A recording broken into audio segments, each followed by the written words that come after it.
What happened? Bobby Kotick was out on December 29, 2023. Activision developers, organization heads, and probably the cleaning service employees breathed a sigh of relief as the 27th signaled the announcement that Activision CEO Bobby Kotick was leaving Activision completely. I can't say I'm surprised that the CEO's departure has resulted in basically a Wizard of Oz moment where people come out into the street and yell, "Ding dong, the Wicked Witch is dead."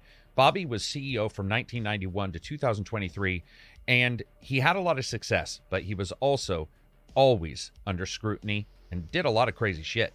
He announced he was leaving in 2024 after Activision and Microsoft had completed their merger, but he left on the 29th of December instead, and that's when the tweets began.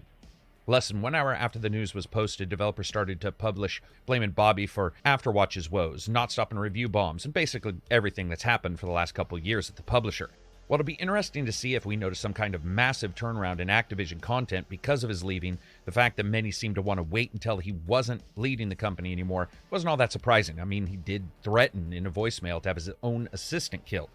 He also brought record profits to Activision Blizzard with some of his decisions.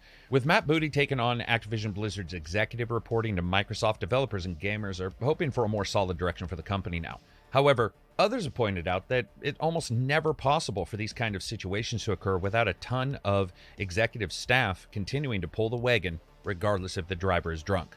We'll just have to see. Dragon's Dogma 2 director credits lack of sleep for the game's best ideas in the upcoming sequel. Now, as originally reported by Play Magazine, the director of Dragon's Dogma 2 had some unique things to say about the upcoming game and some of the ideas. We held multi-day sessions where the team came up with ideas and things that would happen in the game, and the funniest ideas were always the ones where people came up with them when our work kept us up late at night, said the game director. When we actually went to implement those ideas, we put aside the question of, can we really put something this silly into the game, and put in as many of them as possible. While we've seen villagers attacking creatures, more pawn interactions on a larger scale, and more importantly, Dragon's Dogma 2 having a character created that didn't look like a damned monster factory, we've seen nothing that really shows anything remotely odd or late-night terrible idea-worthy yet. What we have seen is a game that looks absolutely like it's nailing the idea of a sequel, more grand than the original, and more importantly, it just looks better. While I love Dragon's Dogma to death, it looked like the game was almost a generation behind the day it released, and most of that's been shored up here. I can't wait to see Dragon's Dogma 2. Hogwarts looks to be Steam's best-selling game. It's telling that Hogwarts Legacy is one of the best-selling games in 2023, while nothing of note really has happened with the Hogwarts franchise in a while, other than the forgettable and easily ignorable Fantastic Beasts and Where to Find Them series. Hogwarts showed up on Steam's most played and highest raw income title lists, along with peak concurrent player lists, and it's in the lists with heavyweights like Counter-Strike, Starfield, Baldur's Gate 3, and Destiny 2. Obviously, this isn't a list indicating how good the games are, it's just straight raw data points, which I love. Hogwarts, though, got excellent reviews, with OpenCritic resting around 89 to 90%. Not bad in a year that has the most AAA top-scored games ever in history. Now, what does that mean for the franchise, especially in the gaming sphere?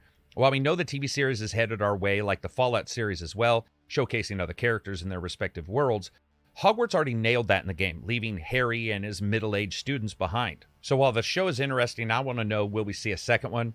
And you don't need a damn sorting hat to figure that out. Sure. Could the controversy that J.K. Rowling carries around her neck like a scarf made of poorly PR'd tweets have helped? Yeah. However, we have seen Games Court controversy before, and they all don't continue to be played or sold. If they were, days before wouldn't have driven itself straight into a brick wall of Steam's title removal system. I look forward to the sequel, the open-world antics, and just the right amount of Hogwarts and Havarti Cadaver, or whatever the hell that spell's called, nailing down the feeling of being a student, and fans being rewarded for that.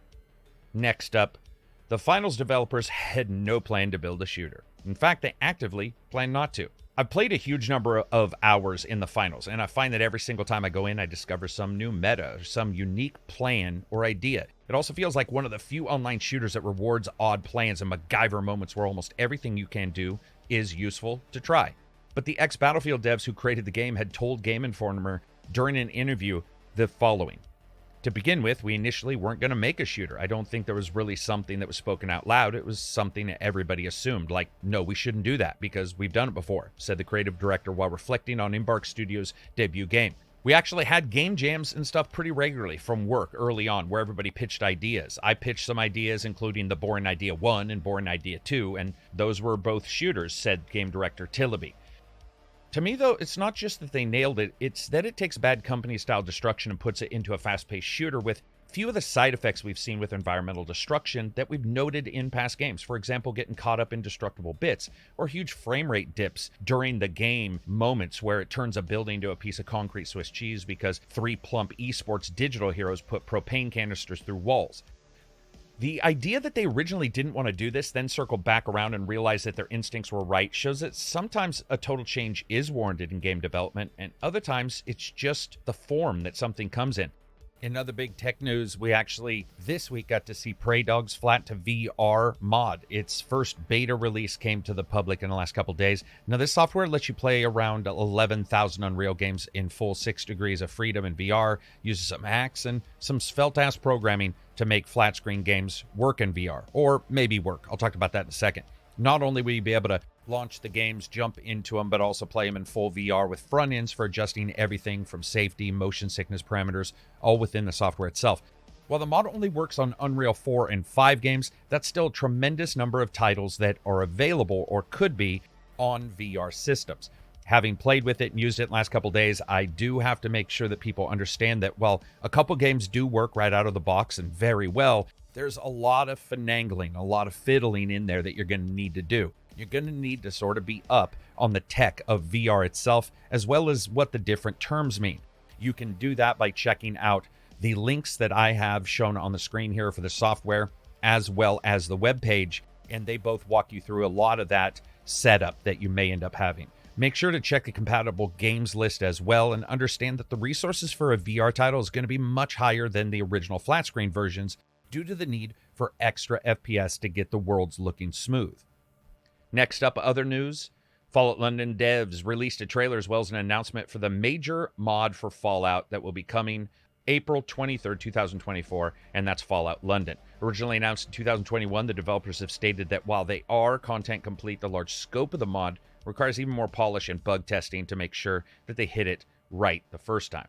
And that's it for me. Thank you for watching What Happened video, where I talk about some of the news that's occurred between different reviews that I do. Peace out.